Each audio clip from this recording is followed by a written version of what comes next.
প্রতিটি রাজনৈতিক দলের নির্বাচনী ইশতেহারে পরিবহন খাত সংস্কার, সড়ক নিরাপত্তা, উন্নত গণপরিবহন ও যাত্রী অধিকারের বিষয়টি অন্তর্ভুক্ত করা।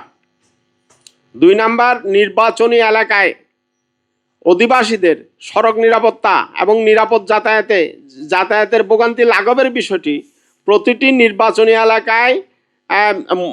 এলাকায় সংসদ সদস্য পদপ্রার্থীদের নির্বাচনী ইশতেহারে আলাদাভাবে অন্তর্ভুক্ত করা।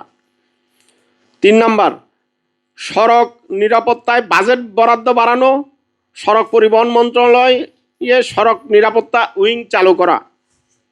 4 নম্বর, সড়ক দুর্ঘটনায় ক্ষতিগ্রস্ত প্রতিটি নাগরিককে সরকারের ক্ষতিপূরণ তহবিল থেকে সহজে এবং দ্রুততম সময়ে ক্ষতিপূরণ প্রদান করা।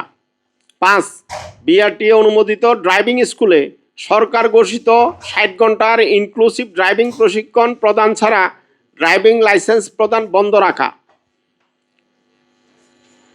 6, পরিবহন সেক্টরে সুশাসন প্রতিষ্ঠা করা, মালিক সমিতির একচেটিয়া নিয়ন্ত্রণ, অনিয়ম দুর্নীতি ও চাঁদাবাজি বন্ধ করা।